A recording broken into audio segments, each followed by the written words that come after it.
Are your digital assets truly safe, or are you one step away from a breach? Let's look at a bank vault that is filled with currencies from different parts of the world without any form of security guards, dogs, or cameras protecting the place. Interestingly, the main door is locked and the keys are left in the keyhole.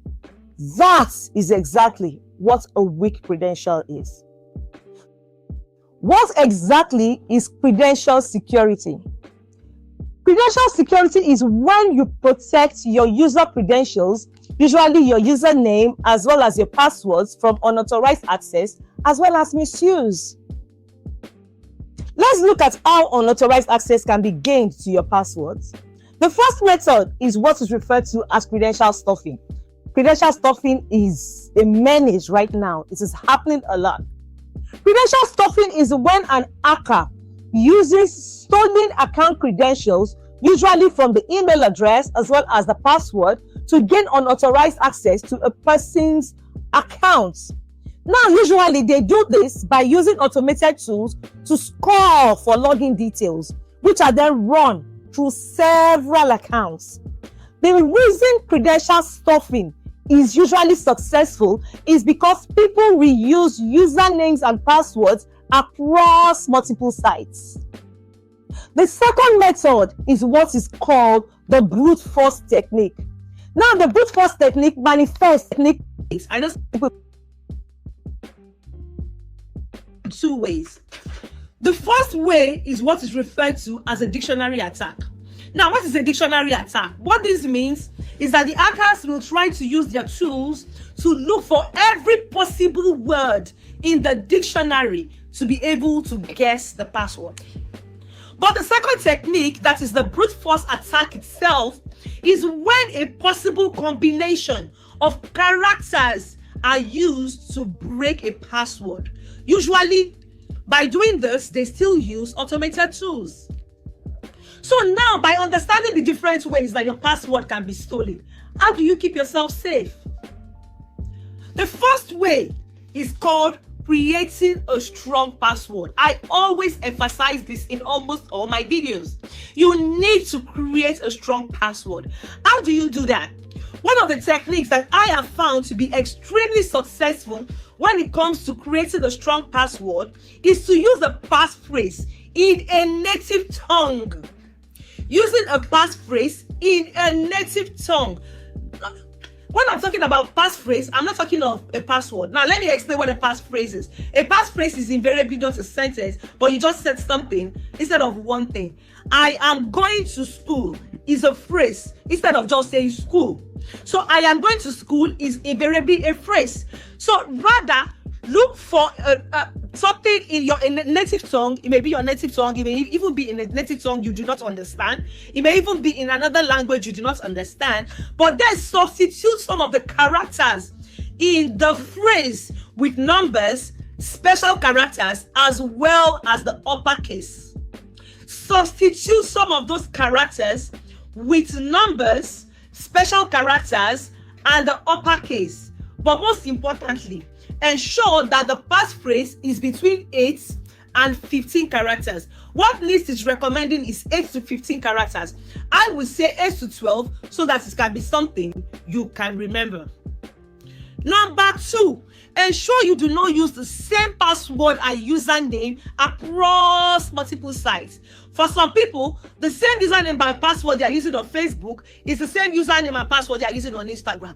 The same one they are using on Instagram is the same one they are using on LinkedIn. Ensure that does not happen, because once they can detect one using credential stuffing, or the likelihood they can gain access to every other one is very high.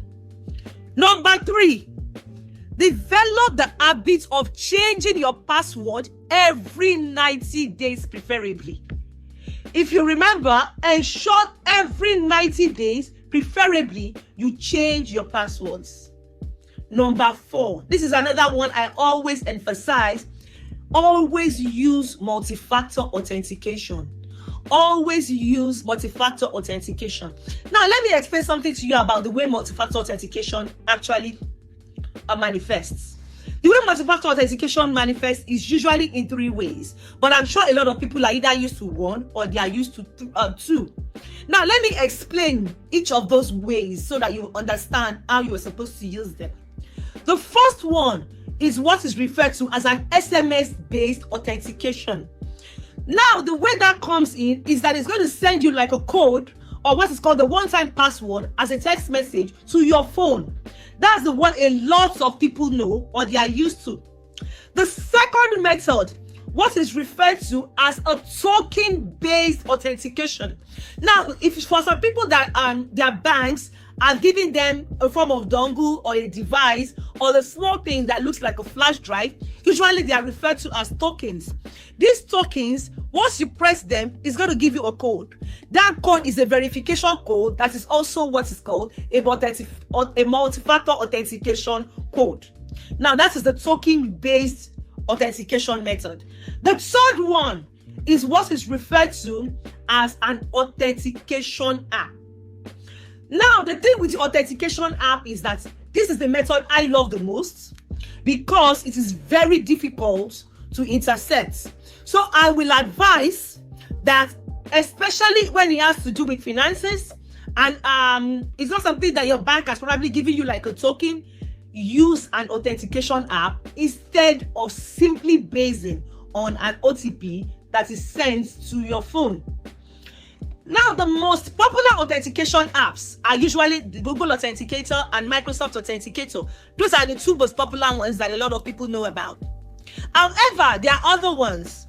Like I said, I'm not marketing for any service. I'm not promoting any service. These are just things I have used before and they have worked for me. So the first one is Duo Mobile. D-U-O Mobile. The second one is Authy.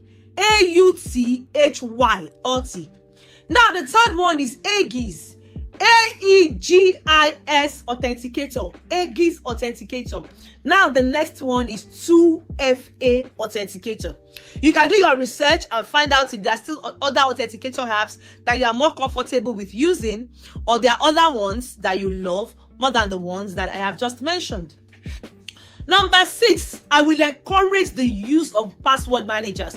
Now, let me tell you why I'm going to encourage the use of password managers. The first thing you need to understand about password managers, they are used for storing and organizing all your passwords in an encrypted and secure vault that has nothing to do with you, all right?